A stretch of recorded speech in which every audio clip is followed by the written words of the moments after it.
Can you just talk me very briefly through the actual process of if a child walked into the soft play centre and decided they wanted to use the ceramic studio? Generally, what would they do? Well, they'd look on the shelves for the piece of pottery that they decided to paint, and those would run from a cost maybe from say £6 up to £20, depending on the size of the piece.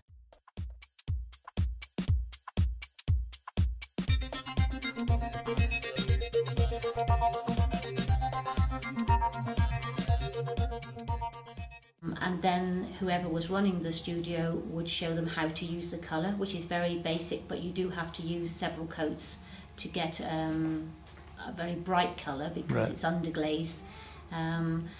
And they would paint their piece. You'd help them as much as they wanted help, you know. You can also do hand prints and footprints on plates. So you might want to help a mother with a baby that wants to put a footprint on a plate.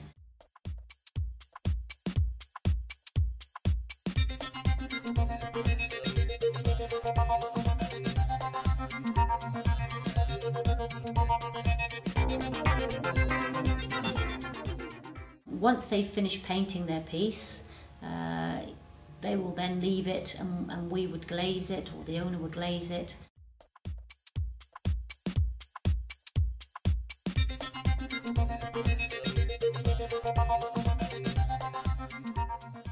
And fire it for them, and in the firing it will turn into a nice shiny pottery piece which they can come and collect.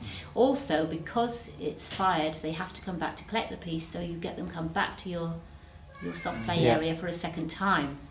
And although they can just come back and collect, a lot of children when they go back to collect will say, can I go on the fun area, you know, or can we sit down and have coffee and cakes? So you do get a second visit. So you get that repeat business quite a lot. Yeah.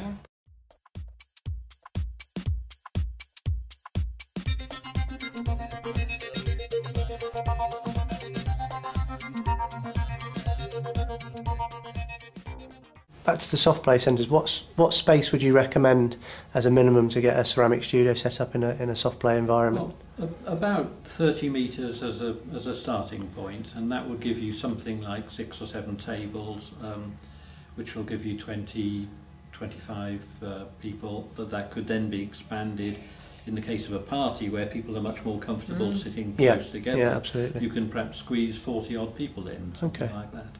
Okay. And sort of the tables and chairs that you use, are they, again, standard type of party tables, or is there special chairs and tables you need? Mainly they go to IKEA, somewhere like that, and get basic ones. There's all the products that we use are non-toxic. They're all water-based, so you can wash them off the tables. They don't stain or anything. So yeah, just ordinary. It's just the main thing about it is to be bright, cheerful, and somewhere where a child would want to go. Yeah. And although the parents will also paint, it is mainly a children's thing, and there are we supply 600 different designs.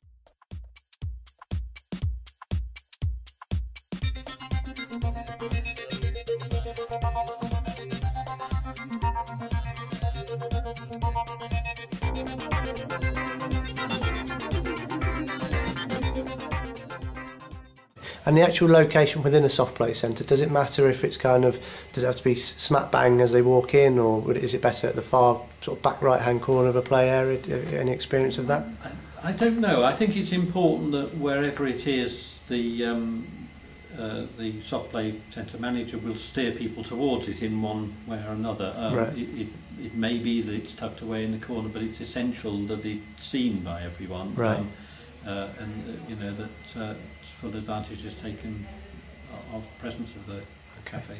And does it, again, would you recommend that it's sort of more an open planned space, or again, if it was in a party room, for example, that had obviously walls and a door, would that have an impact, do you think, on its viability, or does it not really matter? I don't think it really matters to you. No, I don't think it matters. We've got some that have got a separate room. If they've got a separate room, then the signage has got to be very good, because a play centre is very bright and colourful. Yeah.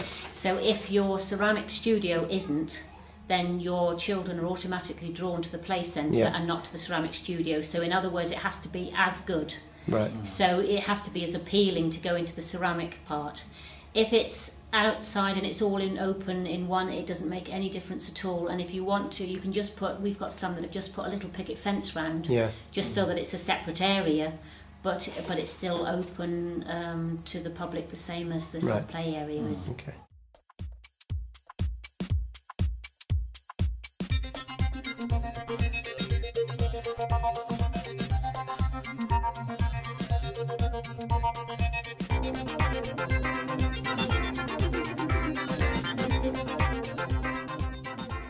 So if someone was looking to get started, what's the basic equipment that you would recommend to set a ceramic studio up?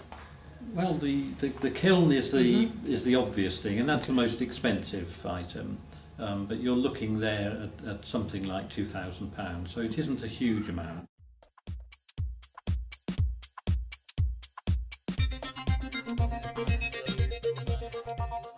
Then you've got the furniture and that sort of thing, brushes, the actual pottery bisque, and colours and glazes. Okay. So I think, you know, if you're starting up with a small one, about 5,000. If you're looking for a bigger one, then probably 7,000. That's cost. That's the cost in everything to do with the ceramics. Yeah. Obviously, on top of that, you're going to have your table and chairs, coffee machine, and everything. But a lot of them have already got that. Yeah. So they're looking to fill an area that's not profitable. Yeah. And if all the overheads are paid for and the furniture and the coffee machines there, then really you're talking about between 5,000 and 7,000, and you're up and running. very low cost. Brilliant. Setup, yeah. And going back to the kiln, is that electric or how do they kilns, work? They're all electric. They're Right. very safe to use. All sorts of safety mechanisms built into that, so that there's no danger of fire hazard or anything of that nature. Very simple to use, and obviously training goes along with that, and telephone support and that sort of thing. Okay. And do they work off single phase or three phase electricity? They'll mostly work off single phase. Right. Quite cheap to fire. You're probably looking at under a £5 for a firing, depending on the size of kiln and how much you're paying for electricity and so on. But quite cheap to fire. Okay.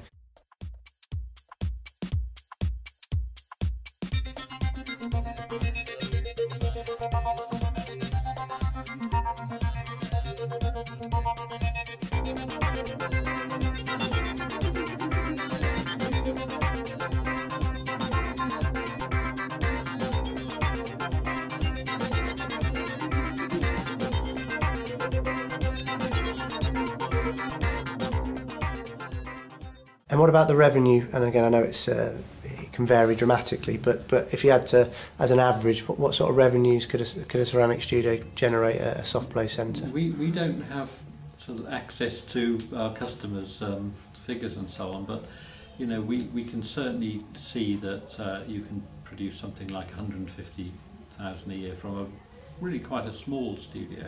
Really? The upper end of that can be obviously massive. I mean, we have studios, independent standalone studios, for example, in highly expensive London locations that have been there for many years. In fact, you know, 11 or 12 years in one particular instance, and their turnover's going up year on year on year. Right. So you know, there's certainly good possibilities there. Added to that, the gross profit margin, if you take the cost of firing, the cost of the colour, the glaze, and the cost of the bisque, the amount that you're able to charge for that will give you a gross profit margin of something like 80%. So very high gross profit margin in this business. Okay. The pricing will vary though dramatically from one end of the country to the other. Okay. So, you know, if you're looking at the people that tell you that they're doing 140, 150,000, they're usually in the sort of London area, you know, or the big city areas. So it would depend on where you're situated, and because you can have a plate that's going to sell at £8 in one town, that will sell at £16 in another town. Yes. Okay. So, I think that's all my questions. Thank you very much for your time. Very informative, and I'm sure our users will have got a good idea of how ceramic studios work.